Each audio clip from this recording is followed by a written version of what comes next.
Pizza delivery horror story.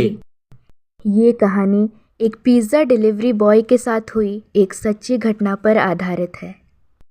जब आकाश एक छोटी सी पिज़्ज़ा शॉप में काम करता था, तब रात के करीब ठीक 1 बजे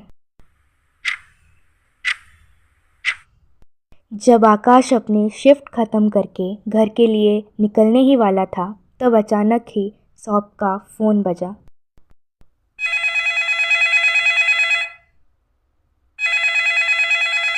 आकाश ने कॉल उठाया तो कोई आदमी धीमी आवाज़ में ऑर्डर दिया। पहले तो उसने ऑर्डर ना लेने का सोचा, क्योंकि पिज़्ज़ा शॉप का बंद होने का टाइम हो चुका था।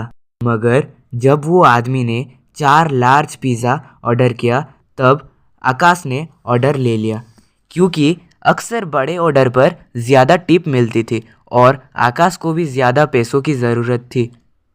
आकाश ने जल्दी से स्कूटर स्टार्ट कर लिया। फिर आकाश ने डिलीवरी के लिए चल पड़ा। डिलीवरी एड्रेस उस पिज़्ज़ा शॉप से ज़्यादा दूर शहर के एक जंगल के अंदर था। रात हो चुकी थी और वो रास्ता भी काफ़ी सुनसान था। सड़क कच्ची थी और उसके दोनों तरफ बहुत सारे जंगली पेड़ पौधे थे।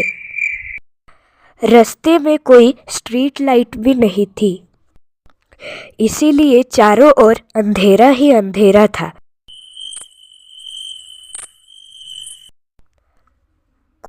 और देर की ड्राइविंग के बाद आकाश उस एड्रेस पे पहुंच गया। वो एक बहुत ही पुराना दिखने वाले अजीब से घर के सामने खड़ा हो गया था। तो वो घर फॉरेस्ट एरिया के अंदर था और घर की कोई भी लाइट्स नहीं जल रही थी।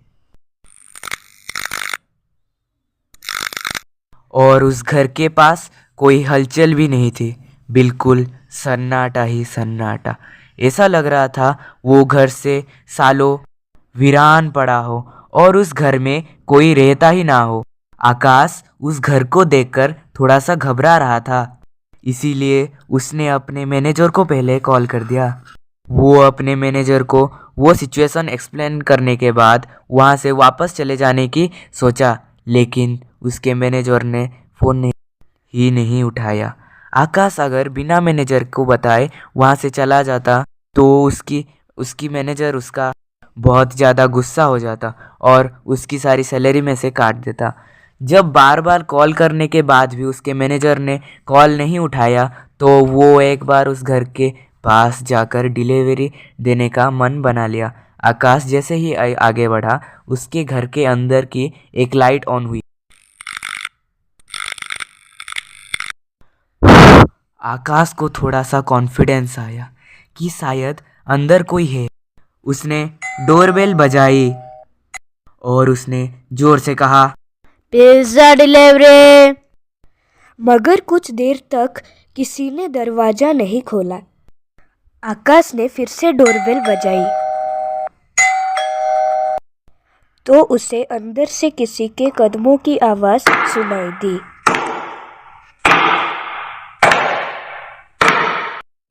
किसी ने दरवाज़ा नहीं खोला। आकाश वापस जाने ही वाला था कि अचानक से वो दरवाज़ा खुल गया।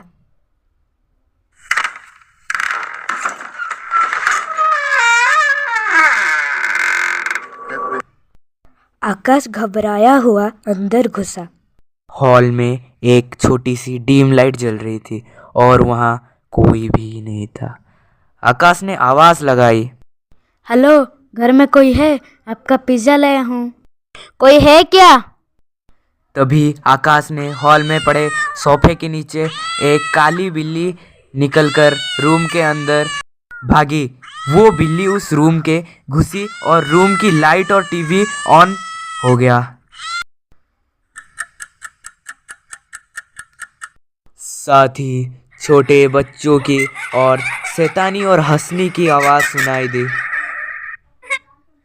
आकाश को लगा कि कोई उसके साथ मजाक कर रहा है, पर वो गुस्से में रूम के अंदर गया। वहाँ दो छोटी सी लड़की बैठी हुई थी। वो दोनों बेड पर बैठे बैठे आकाश को अजीब तरीके से देखकर हंस रहे थे। आकाश उनसे कहने लगा कि वो कब से बेल बजा रहा था और वो लोग डोर नहीं खोल रहे थे। आकाश उन पर गुस्सा कर रहा था, लेकिन वो दोनों फिर भी उससे बैठकर घूर रही थी। आकाश ने फिर कहा, मैं पिज़्ज़ा देने के लिए तुम्हारे घर में कोई बड़ा है जिनसे मैं पेमेंट ले सकूं? अचानक वो लड़कियों की आंखों का रंग सफ़ेद पड़ गया और उनकी चुप्पी दर्दनाक हंसी बदल गई।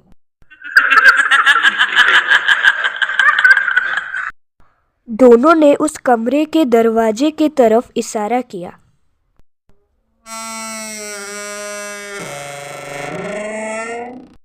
आकाश पीछे पलटा तो वो घबराया उठा। उसके हाथ से चारों पिज़्ज़ा के बॉक्स नीचे गिर गए, क्योंकि उसके ठीक सामने एक भयानक औरत का साया खड़ा था।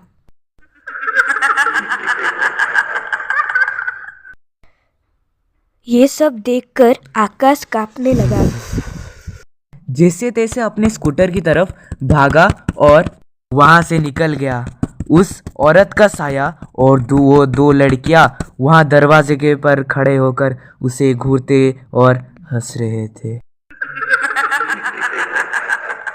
आकाश अभी कुछ दूर गया। उसे तब फील हुआ कि उसकी स्कूटर खराब हो रही थी।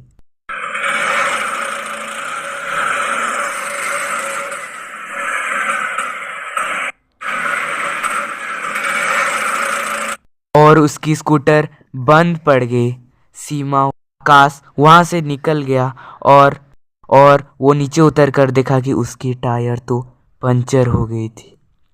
बस उसका डर का माहौल और बढ़ गया। तब कुछ ही देर में ही उसको एक साउंड सुनाई दी और वो साउंड बंद हो गया। फिर उसने पुलिस को कॉल लगाया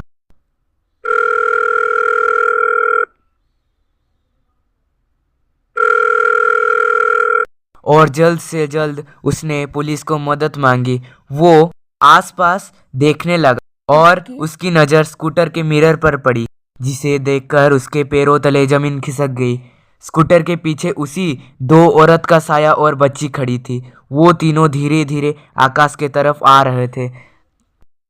वो बाइक लेकर उस जंगल की तरफ भागने लगा। भागते भागते वो बहुत थक गया और एक बड़े से पेड़ के नीचे जाकर वो चुपचाप बैठ गया और वो यहाँ से निकलने के लिए भगवान को दुआ मांगने लगा। कुछ ही देर में ही पुलिस की सायरन सुनाई दी